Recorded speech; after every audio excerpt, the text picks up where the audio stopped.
전기 저항과 저항기라는 챕터를 가지고 우리 오늘 이야기 나눠볼게요. 저항 부분이죠. 우리가 저항이라고 하면 전기가 흘러가는데 이렇게 방해되는 물질일 겁니다. 그래서 이렇게 보면 저항이 꼬불꼬불하지만 이렇게 꼬불꼬불한 이유가 있죠. 전하가 이동하면서 덜컹덜컹덜컹거리면서 원활하게 이동하지 않겠죠. 그런 부분도 있고, 또 하나는 요 길이가 꼬불꼬불한 걸 피면 굉장히 길어지겠죠. 그렇죠. 우리가 저항이라고 하면, 자, 이런 전선을 좀 입체적으로 그려볼게요. 전선을. 이 선이 아니고. 전선이 이렇게 있으면 우리 전자가 이동을 할 때 요 단면적이 조금 크면 클수록 어떨까요? 이렇게 크면 클수록 전자는 원활하게 부딪힘 없이 방해되는 거 없이 잘 흘러가겠죠. 크면 클수록. 좁으면 어떻게 될까요? 전선의 단면적이 좁다, 작다. 그러면 전자가 이동할 때 부딪힘이 있겠죠. 방해가 될 겁니다. 그래서 자, 이런 단면적에는 우리 저항이라는 전하를 방해하는 이 속성이 단면적에는 반비례하겠다. 우리 반비례하면 분모에 있죠. 반비례한다는 개념이 저항이 크면 클수록 단면적은 작아야 되겠죠. 그렇죠. 이런 반비례 개념은 수식적으로 분모에 있습니다. 분모에 있고.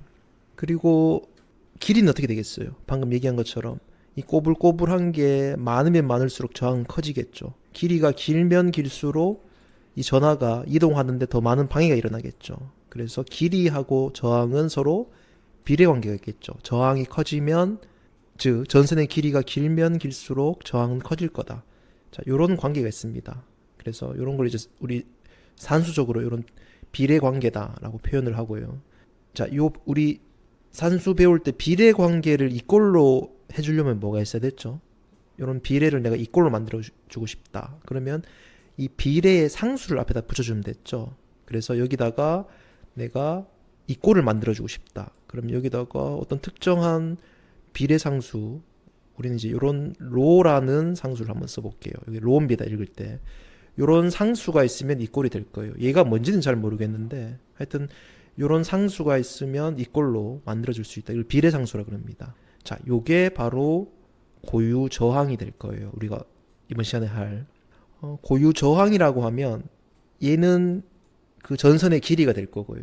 얘는 그 전선의 단면적이 될 거고, 얘는 그 전선의 재료가 될 거예요. 재료. 우리가 저항으로서 쓸 수 있는 저항의 역할을 하는 뭐 고무가 있을 수도 있고, 또 유리, 또 금속, 뭐 구리, 뭐 등등 해서 각각의 물질의 성분, 재료가 가지고 있는 그 고유한 저항이 있을 거예요.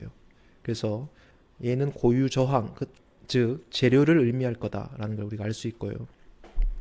자, 이 고유 저항의 단위는 얘를 두고 나머지는 다 이동시켜 볼게요. 좌변으로. 그러면 자, R에다가 우리가 S는 분자로 가겠죠. 분모는. 그리고 L은 분모로 갈 겁니다. 그러면 R은 ohm이 될 거고요. 그렇죠. 그리고 S는 단면적은 미터의 제곱이 될 겁니다. 그렇죠. 미터. 이렇게 되겠죠. 자, 여기 미터. 요 두 개의 곱이 요 단면적이 되겠죠. 그리고 자, 요 길이는 어떻게 되죠? 길이는 메타가 되겠죠. 그러면 L은 길이니까 메타. 메타와 메타 제곱은 약분되면 남는 게 뭐죠? 옴과 메타가 남죠. 그래서 고유 저항의 단위는 옴 메타구나라는 걸 우리가 알 수 있습니다. 자, 근데 단위를 변환하는 것들도 좀 알고 있어야 돼요. 그래서 단위 변환은 실제 현장에서는 요 단위가 많이 쓰입니다. 전선의 단면적, 스퀘어라 그러는데 제곱밀리미터의 현장에서의 전선의 단면적을 표현할 때는 스퀘어라는 표현을 많이 씁니다. 그래서 얘 단위로 변환시키는 것도 우리가 좀 알아야 될 것 같아요. 자, 보면 우리가 메타를 방금 메타 제곱과 메타로 표현을 했어요. 근데 요 메타 제곱을 밀리미터 제곱으로 제곱밀리미터로 이렇게 표현을 하려면 어떻게 되죠? 메타는 센티미터로는 어떻게 되죠? 1m는 100cm가 되겠죠. 그렇죠. 100cm가 됩니다. 그러면 센티미터는 밀리미터는 몇 밀리미터예요? 10mm가 되겠죠. 10mm입니다. 그러면 내가 밀리미터에서 메타로 가려면 1000이죠. 10, 100 곱해서 1000이 됩니다. 1000은 10의 3승이죠. 10의 3승 1000mm가 곧 1m구나. 이렇게 우리가 알 수 있습니다. 그러면 요거는 이제 1승이죠. 길이가 될 거예요. 제곱을 하면 어떻게 돼요? 여기다가 단위를 제곱하면 여기도 제곱해야 되겠죠. 그럼 2, 3은 6이 되겠죠. 1제곱미터는 얘는 내가 제곱밀리미터로 나타내면 10의 6승이구나. 그래서 여기 앞에 보면 10의 6승으로 이렇게 표현을 했습니다. 그래서 요 단위를 변환시키는 것도 이건 산수니까 한번 각자 좀 음미를 해보고요. 그리고 우리 고유저항은 재료라고 그랬어요. 그 재료 중에서 연동선, 경동선, 이 동이란 거는 구리입니다. 한자로 구리 동이죠. 자, 요건 구리를 얘기하는 거예요. 우리가 전선으로 가장 많이 사용하는 게 거의 대부분 사용하는 게 구리죠. 근데 연은 좀 연해요. 잘 구부려집니다. 경은 좀 딱딱해요. 우리 집에서 가정 내에서 옥내에서 사용하는 전선들 보면 어떻게 돼요? 잘 구부러지죠. 전기기구의 전선들은 잘 이렇게 휩니다. 잘 휘는 전선을 연동선이라고 하고요. 또 우리 옥외, 집 밖에 있는 전선의 케이블들은 굉장히 딱딱해요. 견고하고. 외부에서 전기를 끌어오는 데 사용되는 전선들은 경동선을 많이 사용합니다. 자, 보게 되면 고유저항 값이 이렇게 나와 있죠. 워낙 우리가 전선으로 사용되는 부분이기 때문에 이 고유저항 값은 외워놓도록 합니다. 그리고 단위는 이렇게 쓰였다. 됐죠? 연동선과 경동선 어떤 게 더 고유저항 값이 큰가요? 경동선이 크죠. 고유저항 값이 크다. 저항도 더 크다는 얘기죠. 그러면 우리가 전기를 누가 더 잘 통하게 해주나요? 전기를 잘 통하게 해주는 거는 연동선이죠. 저항값이 작으니까 전기가 그만큼 잘 통하겠죠. 자, 이런 부분도 좀 이해를 하고요. 그래서 앞에서 얘기한 대로 우리가 전기 저항이라고 하면 길이에는 비례하고요. 단면적에는 반비례한다. 그래서 분모로 가고, 그리고 고유저항, 그 재료의 고유저항과는 또 비례관계 있겠죠. 그래서 이렇게 수식을 나타낼 수 있다 라는 게 될 거고요. 자, 그 다음 전도율과 퍼센트 전도율이라는 게 나옵니다. 저항, 고유저항, 저항률은 전기를 방해하는 건데 얘와 정확하게 반대 개념이에요. 얼만큼 전기를 잘 통하게 해주느냐, 그게 전도율입니다. 그러면 반대 개념이니까 역수 취하면 되겠죠. 얘는 이제 로라 그랬어요. 그럼 얘는 시그마입니다. 그래서 얘를 반대 개념으로 역수를 취해주면 그게 전류의 흐름이 얼마큼 잘 흐르느냐를 나타내는 지수인 전도율이 될 거예요. 시그마. 그럼 앞에서 우리가 로는 아까 어떻게 썼죠? 로는 저항에는 서로 비례하고 단면적에도 서로 비례했죠. 그리고 길이에는 반비례했다. 이런 수식을 우리가 로를 통해서 도출했었죠. 얘를 그대로 가져오면 이렇게 되겠죠. 로는 이렇게 된다. 근데 시그마의 역수니까, 전도율의 역수니까 분의 1 해서 산수 계산을 해주면 이렇게 되고요. 우리 아까 저항률의 단위 어떻게 됐죠? 옴 곱하기 메타였죠. 역수라 그랬어요. 옴을 역수치하면 이렇게 뒤집어져요. 얘를 이제 모라고 표현하는데 읽을 때는 모라고 합니다. 그리고 메타는 분의 1이죠. 그래서 모 퍼 메타 이렇게 우리가 표현할 수 있습니다. 그래서 전도율은 우리 앞에서 배웠던 저항률에 정확하게 반대되는 개념이다. 역수를 취해주면 된다. 이렇게 이해하면 되고요. 그리고 앞서 했던 전도율입니다. 퍼센트 전도율이라는 건 뭐냐면 우리가 알고 있는, 우리가 구하고자 하는 전도율의 퍼센트 값이에요. 자, 그러면 전도율은 시그마라 그랬습니다. 자, 여기 S는 스탠다드예요. 기준이 되는 전도율이 될 거예요. 우리가 기준이 된다는 거는 모든 물질의 전기가 잘 통하는지 여부에 대한 그 비율은 기준을 구리로 잡습니다. 구리 중에서도 연동선 가장 많이 쓰이죠. 연동선에 대한 고유저항 값이 아까 얼마였죠? 네, 요렇게 된다고 얘기했죠. 그래서 1 나누기 58이죠. 58분의 1입니다. 자, 앞에서는 우리 연동선의 고유 저항을 1 나누기 58분의 어떻게 배웠죠? 오음의 단위는 제곱 밀리미터 퍼 메타라고 이렇게 우리가 배웠죠. 오음의 연동선의 고유 저항은 58분의 1 오hm 곱하기 제곱밀리미터 퍼 메타라고 배웠습니다. 요 제곱미리미터 퍼 메타는 10의 6승을 앞에 취해주면 오hm 곱하기 메타라고 이렇게 변된다고 설명을 했어요. 여기서 자 볼게요. 요번에는 우리 스탠다드 연동선의 고유 저항 값을 소수로 나타냈어요. 그러면 자 우리 계산기를 가지고 한번 볼게요. 1 나누기 58이라 그랬어요. 그리고 요 단위를 썼고요. 그러면 그때그때 계산기는 사용하는 방법을 우리 이론 시간에 계산에 가는 과정에서 하나씩 풀어나가도록 할게요. 따로 계산기를 쓰는 강의를 하게 되면 효과가 좀 떨어질 것 같아요. 우리가 그때그때 문제를 풀어나가면서 계산기 쓰는 방법. 자, 오늘은 요 분수를 소수로 바꾸는 거, 그리고 소수에서 유효 숫자를 나타내는 방법을 계산기로 같이 우리 이론 설명을 하면서 좀 보여주도록 하겠습니다. 자, 보게 되면요. 우리 앞에서 1 나누기 58이라고 했어요. 1 나누기 58. 이거 하면 얼마죠? 1분의 58이죠.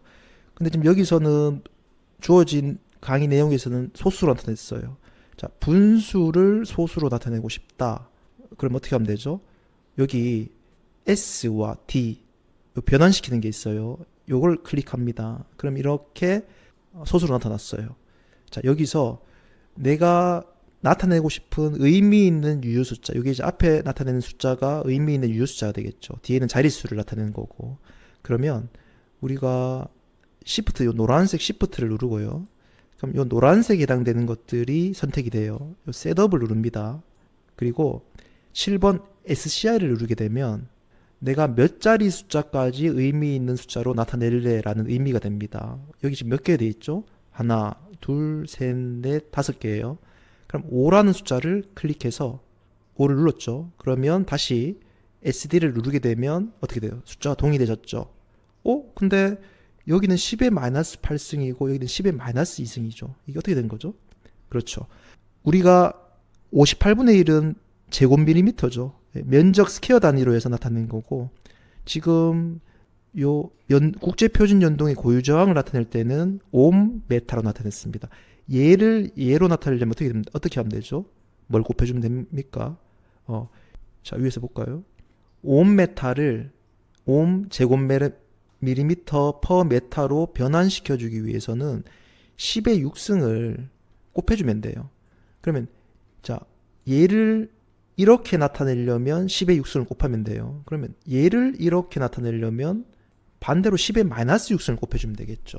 자, 그러면 우리가 여기서 이 값은 요 단위고요. 요 단위에서 요 오hm 메타로 하기 위해서는 여기다가 10의 마이너스 6승을 곱해주면 되죠. 그럼 어떻게 되죠? 10의 마이너스 8승이 되겠죠. 요 부분 천천히 한번 이해를 좀 해보세요. 자, 그렇게 되고요. 그 다음 전도율은 다시 이거의 역수죠.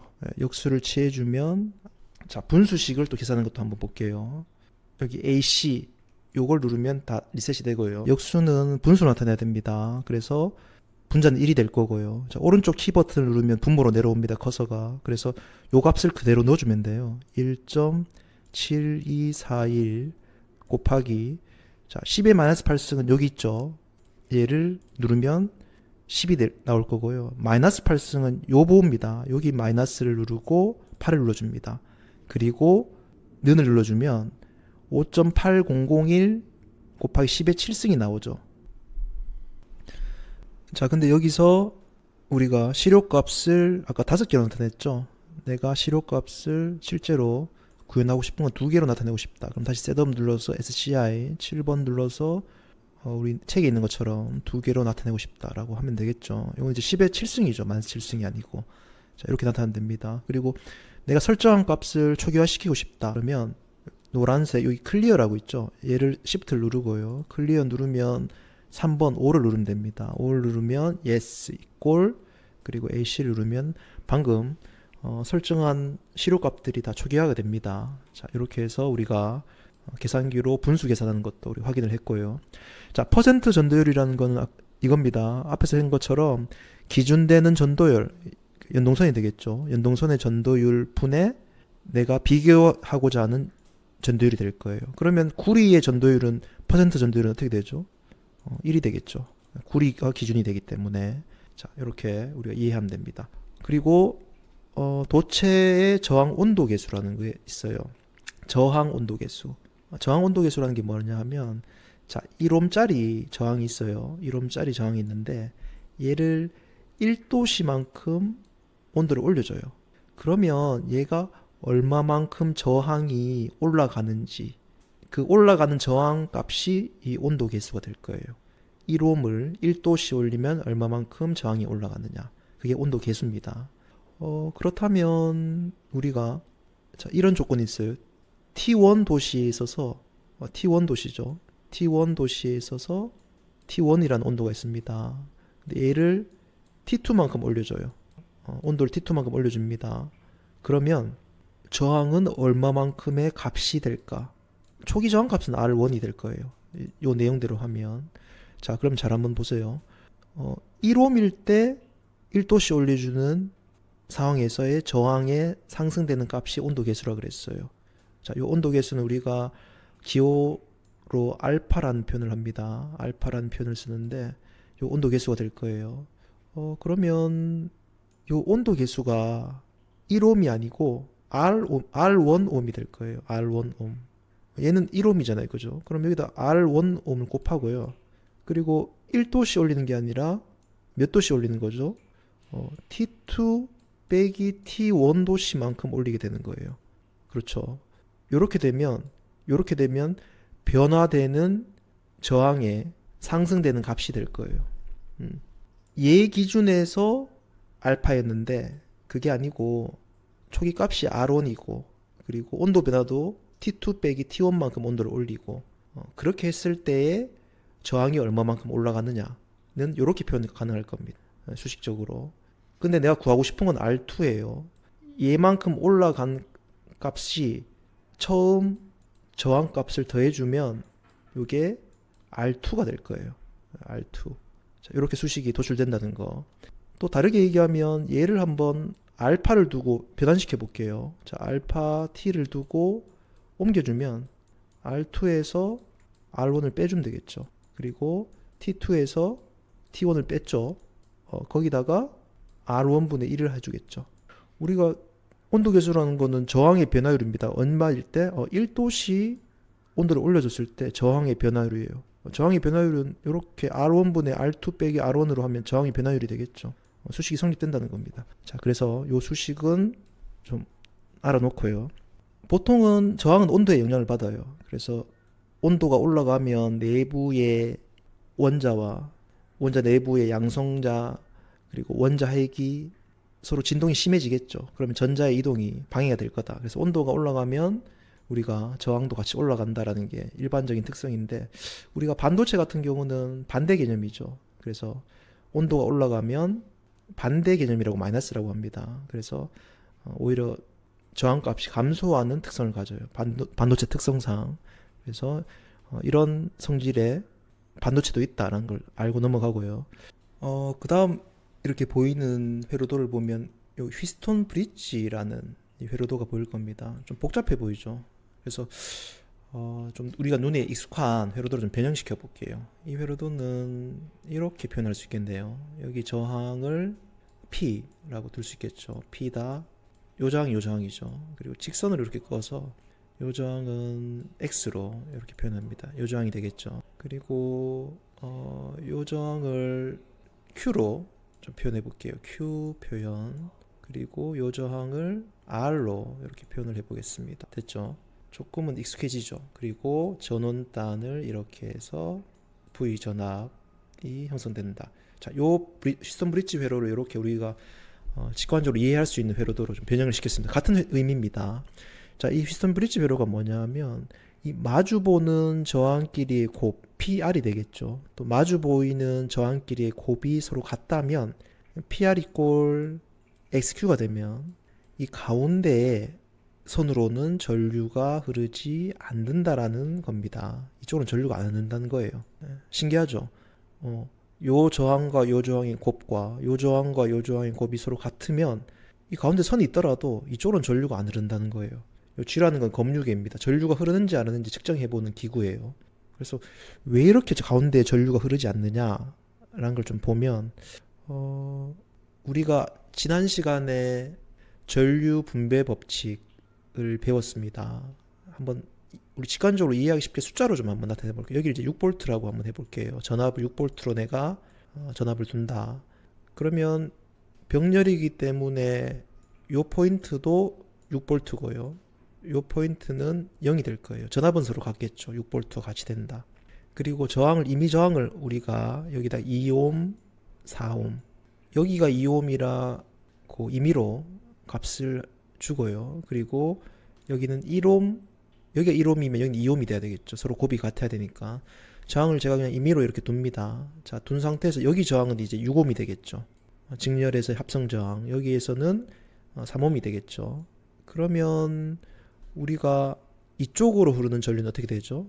우리 지난주에 우리 시험 문제에서도 퀴즈로 풀어봤는데 6V에서 6옴이다. I는 R분의 2 해서 1A가 되겠죠. 그럼 이쪽으로는 우리가 1A의 전류가 흐를 겁니다. 그럼 이쪽으로는 몇 A가 흐르죠? 2A 흐르겠죠. 자, 1A와 2A가 각각 흘러요. 그럼 1A가 여기 흐르면 여기는 걸리는 전압이 어떻게 될까요?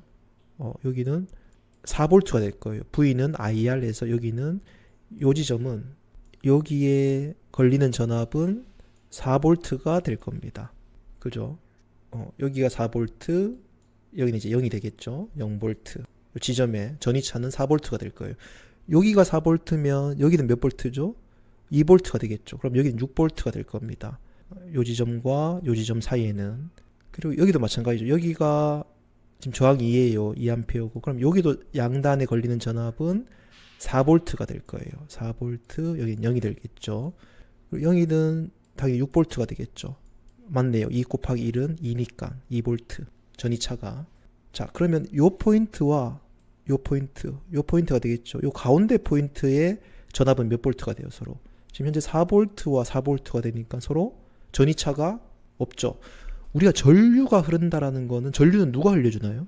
우리 지난 시간에 얘기했던 것처럼 전류를 흘려보내주는 전하가 때르르르 구르려면 이런 전이차가 있어야 되겠죠. 전이차가 있어야지 이 Q가 밑으로 뚝 떨어지겠죠. 여기가 0이고 6V. 이 전이차가 있어야지만 전기적 위치 에너지의 차입니다. 전하가 떨어지겠죠. 이 평평하면 어떻게 돼요? 여기가 0이고 0이다. 전하가 밑으로 떨어지나요? 안 떨어지죠. 전이차가 없기 때문에. 지금 요 포인트와 요 포인트는 전이차가 있나요? 둘 다 4V, 4V잖아요. 그래서 전류가 흐르지 않는다는 겁니다. 방금 저항이 같게끔 숫자 값을 설정해서 계산을 해보니까 이 가운데의 전이차는 서로 같더라. 그래서 요 저항 간의 곱이 서로 같다면 우리가 전류는 흐르지 않는 요 회로를 우리가 피스톤 브릿지 회로라고 하고요. 그러면 이걸 통해서 우리가 X라는 저항값을 구할 수 있겠죠. 세 개의 저항값이 있다면 이렇게 우리가 좀 이해하고 이따가 문제를 풀어보면 될 것 같고요. 자, 그 다음 키르호프의 법칙입니다. 자, 1법칙은 우리가 앞에서 했죠. 전류 이렇게 흘러 들어가면 양쪽으로 갈리죠. 병렬이면. 나올 때는 어떻게 되나요? 전류 값이 이쪽으로는 아까 1A 흘렀죠. 아래쪽으로는 2A 흘렀죠. 요 더하는 3A가 흐르죠. 처음에 흘러 들어가는 전류가 3A다. 그리고 이쪽으로는 1A, 이쪽은 2A가 흐르는데 다시 합쳐져서 3A로 다시 나오네. 전류 값은 변화가 있나요, 없나요? 없죠. 자, 들어가는 값과 흘러 들어가는 값과 흘러 나오는 값은 서로 같더라. 예, 그 얘기입니다. 전류 법칙. 자, 이 법칙은 전압 강화의 법칙이에요. 전압 법칙인데 이것도 조금 좀 회로상에 좀 불편해 보이는데 좀 쉽게 좀 제가 설명을 해볼게요. 여기 이렇게 저항이 이렇게 있습니다. 네, 저항이 있고 여기 이렇게 전압이 있어요. 전압이 이렇게 있으면 여기 하나의 전압, 또 여기 하나의 두 개의 전압이 있어요. 얘가 3V고 얘가 2V예요. 그러면 우리가 앞에서 뭐 배웠죠? 전압 강화 배웠죠. 여기 전류가 흐르죠. 전류가 흘렀을 때 이 저항에 의해서 IR1은 여기에 전압 강화가 되겠죠. IR1. 또 여기도 R2라고 합니다. IR2가 있겠죠. 여기에 IR2. 그러면 여기 전압 강화 또 여기 전압 강화 두 개의 합이 당연히 이 전압의 합이 되겠죠. 5V라는 값. 그 얘기입니다. 전압 강화의 각각의 합이 그 전압의 합이다. 근데 여기 마이너스라는 건 뭐냐면 내가 만일에 방향을 이렇게 플러스 마이너스 플러스 마이너스로 둬서 그런데 여기 만일에 여기에 마이너스와 플러스로 주면 어떻게 되겠죠? 자, 여기 한번 볼게요. 자, 요 회로도를 봤을 때 지금 여기 플러스고요. 여기 마이너스입니다. 여긴 마이너스고 플러스가 될 거예요. 또 여기는 플러스고 마이너스가 될 거예요. 자, 전하를 내가 여기서 전자입니다. 전자를 이 플러스가 당겨오죠.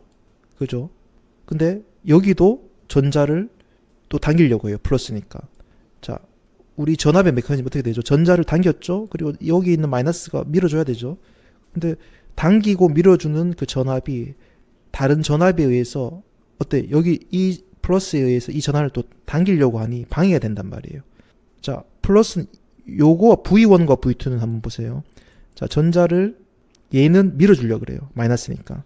밀어주려고 하고 얘는 어떻게 돼요? 당기려고 하죠. 그럼 힘이 더 생기겠죠.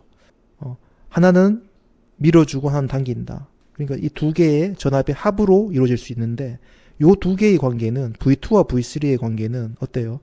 전자를 하나는 당기려고 하고 다른 쪽도 당기려고 하니까 전자를 밀어줄 수 있는 힘이 상쇄가 돼버려요.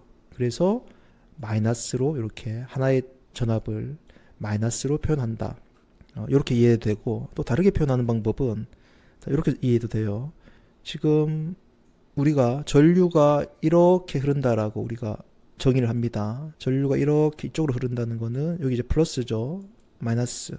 여기 마이너스 플러스. 전류 흐르는 방향이 맞죠.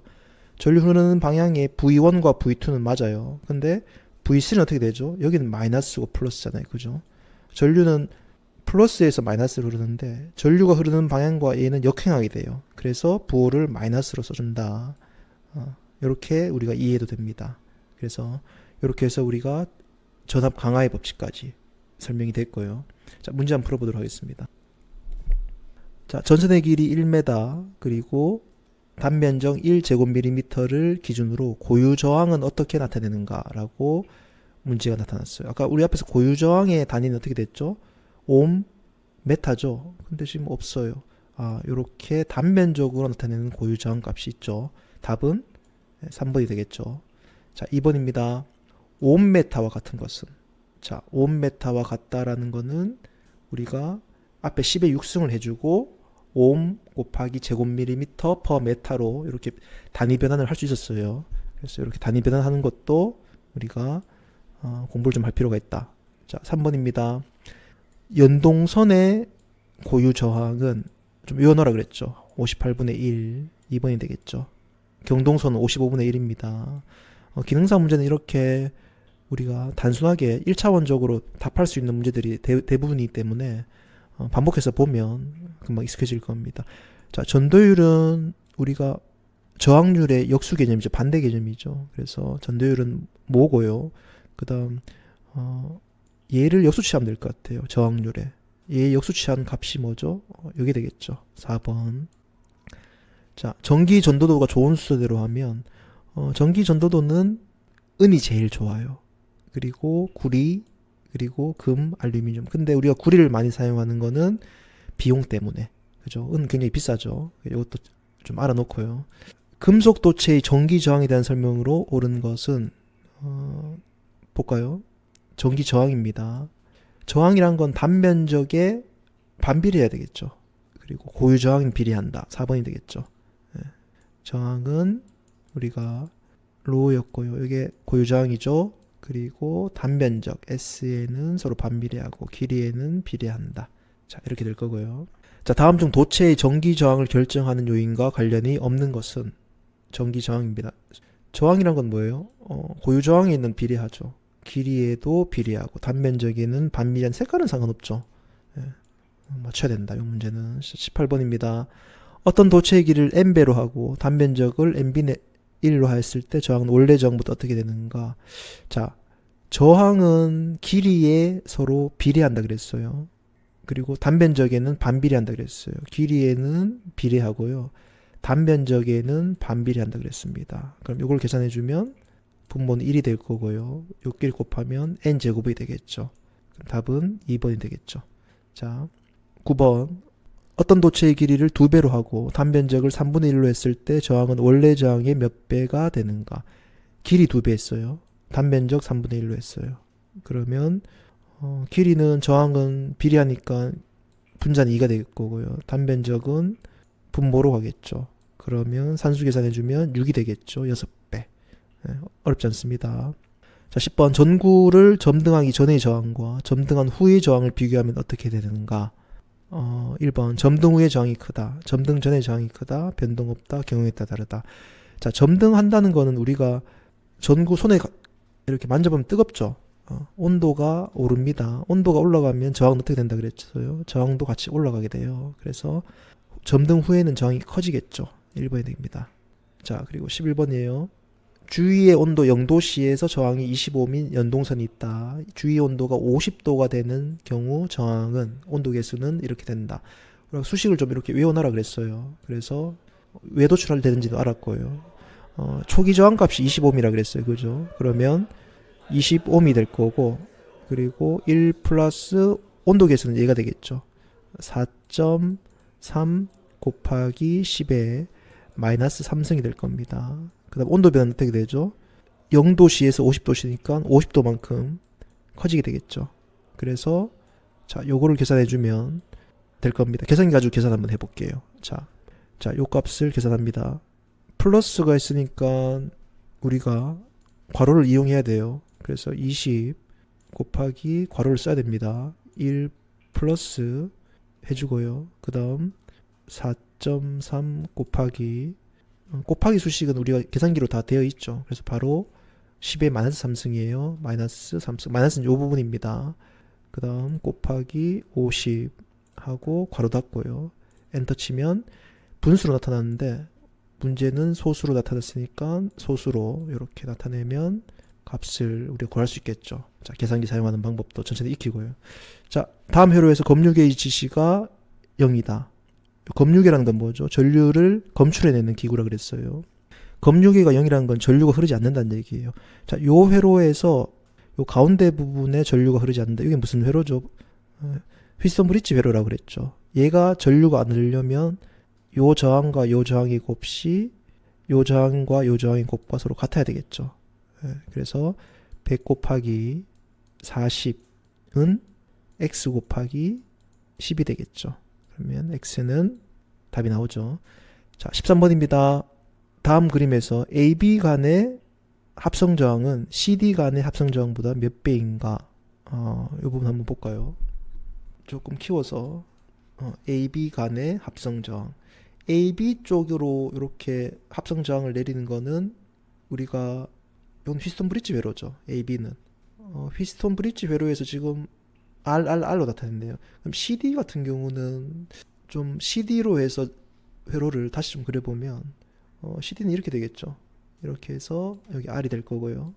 여기에서 여기 R이 될 거고 병렬 회로가 되겠죠. 요건 이렇게 해서 요건 R이 될 거고, 자, 요거는 이렇게 해서 R, 이렇게 해서 R, 그죠? 자, 요렇게 나타내는 게 CD 간에 요게 C가 될 거고요. 요게 D가 될 겁니다.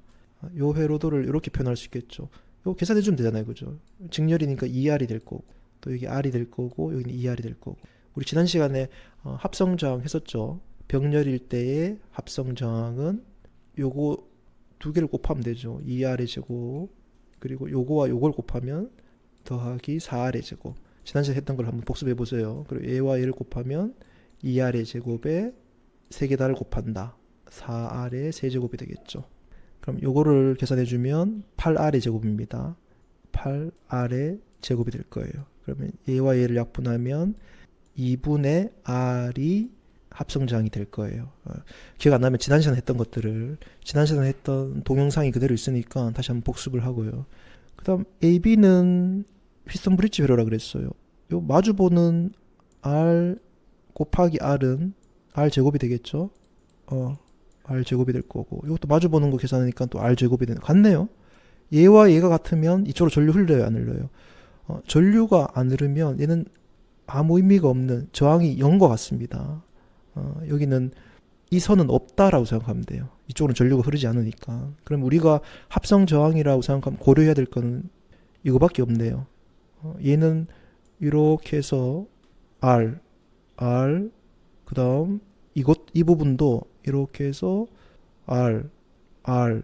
자, 요거 계산하면 요거 2R이죠. 그리고 이거 2R이죠. 합과 곱이죠. 합. 병렬일 때 4R분의 4R의 제곱. 그럼 R만 남네요. R만 남아요. AB 간의 합성 저항은 CD 간의 합성 저항의 몇 배죠? 2배가 되겠네요. 2분의 R과 R. 계산하면 되겠죠.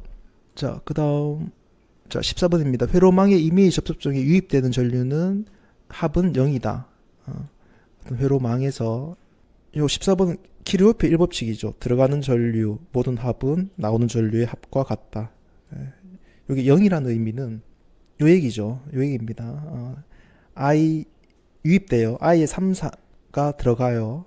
그리고 유출되는 거 2, 5예요. 그래서 얘를 왼쪽으로 저항으로 이항시켜주면 합은 0이 될 거잖아요. 그래서 0이 된다라는 의미입니다. 그래서 키르호프의 제1법칙이다. 이렇게 이해하면 되고요. 자, 15번입니다. 이 법칙은 전압이죠. 전압 강화의 합과 기전력의 합. 요거죠. 2번. 그렇죠. 16번입니다.